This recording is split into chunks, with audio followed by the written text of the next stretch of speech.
What do you think will happen when the United States finds itself in the position of being unable to borrow more money to meet its financial obligations? Will it be the end of the world? While it may seem too exaggerated, actually, we can really reach a point where it will be the end of everyone's financial stability. And here's why. It has been said that when we reach a point of hitting the debt ceiling, defaults will come into play. The concept of default in relation to the debt ceiling refers to a situation where a government is unable to meet its financial obligations on time, particularly in paying interest or principal on its outstanding debt. This has the potential to unleash catastrophic consequences on the U.S. economy if the country hits its debt ceiling. The U.S. debt, primarily consisting of bonds issued by the government, plays a critical role in funding government operations, maintaining stability in financial markets, and attracting foreign investments. If the debt ceiling is breached, the U.S. Treasury would be unable to borrow additional funds to meet its obligations, risking a default on its debt payments. We can't even bear hearing statements like, "Sorry, but you've reached the no loan limited edition. No more funds available." How much more with borrowing that so much is at stake? This scenario would have far-reaching implications, including higher borrowing costs, market volatility, damage to the U.S. dollar's reputation, and a loss of investor confidence. The repercussions of such a default would reverberate throughout the global economy, leading to a potential recession, a decline in the country's credit rating, and a prolonged period of economic uncertainty. According to John Hilsenrath, an American journalist who focused on reporting on economic and financial news, said that U.S. Treasury bonds serve as a cornerstone of the global financial system.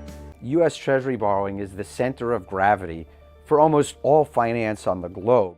These bonds are considered safe haven investments, backed by the full faith and credit of the U.S. government.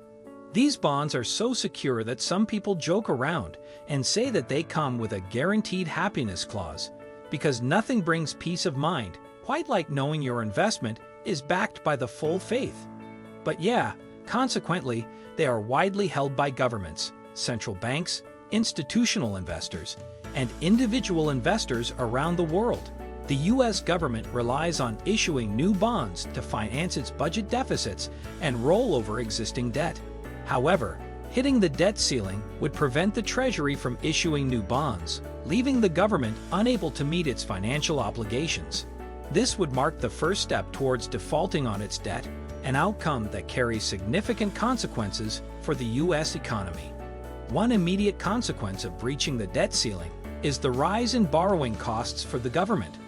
Borrowing costs might skyrocket faster than a rocket-powered unicorn. Yikes!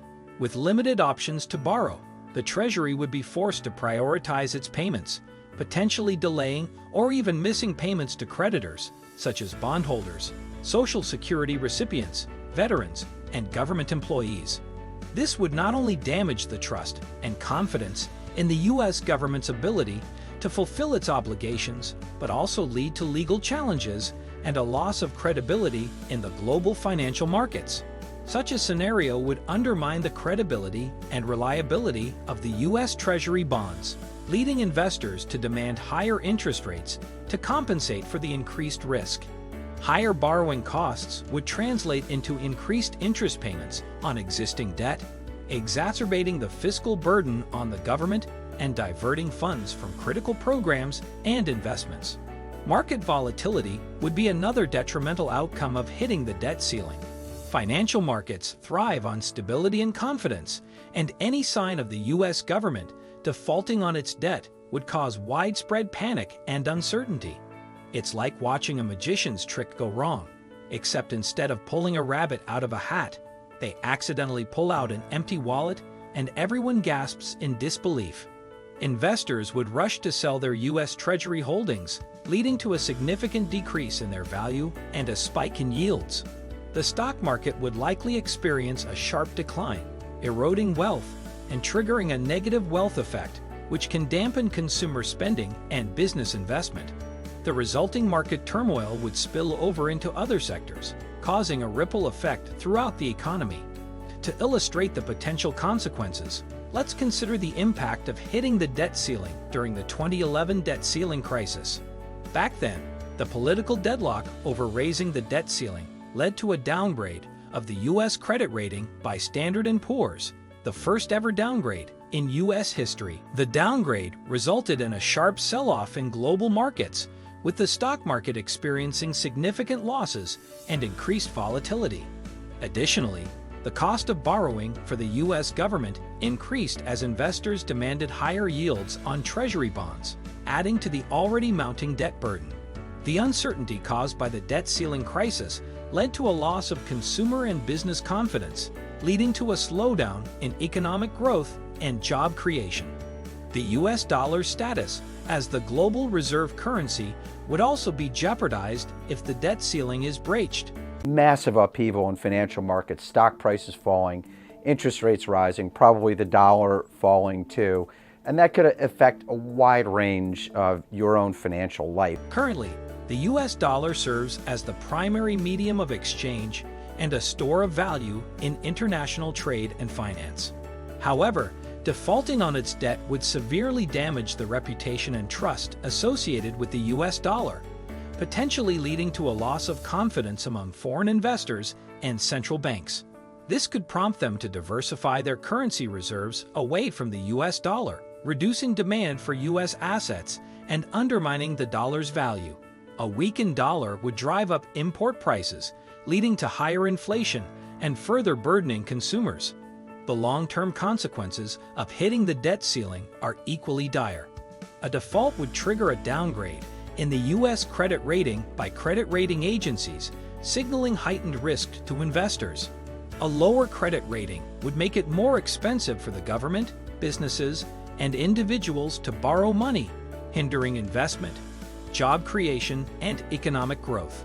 Moreover, a prolonged period of economic uncertainty and market volatility could lead to a recession, as businesses and consumers postpone spending and investment decisions due to the uncertain economic outlook. The overall impact would be a significant setback for the U.S. economy, potentially taking years to recover from the damage caused by the default. To further emphasize the potential global implications, consider the interconnectedness of the global financial system. The U.S. is not only a major borrower, but also a major lender, with many countries and institutions holding U.S. Treasury bonds as part of their foreign exchange reserves. A default by the U.S. government would send shockwaves throughout the global economy, as financial institutions and countries reliant on the stability of U.S. debt holdings would face significant losses. The resulting loss of confidence and increased uncertainty could trigger financial contagion, spreading to other countries and causing widespread economic instability. To sum it up, hitting the debt ceiling would really have catastrophic implications for the U.S. economy, as I just mentioned. And so, as a regular individual who will be affected in this turmoil, I'll leave something for you to consider. This has also been a few of the things that a lot of financial literate people are doing. It is important for individuals to stay informed about the potential consequences of hitting the debt ceiling and advocate for responsible fiscal management. This includes supporting policies that promote long-term economic stability, such as prudent government spending, effective debt management, and bipartisan cooperation in addressing fiscal challenges. What do you think about this topic? Let me know in the comments section below. Don't forget to like, share, and subscribe to Finance channel. I'll see you in the next video.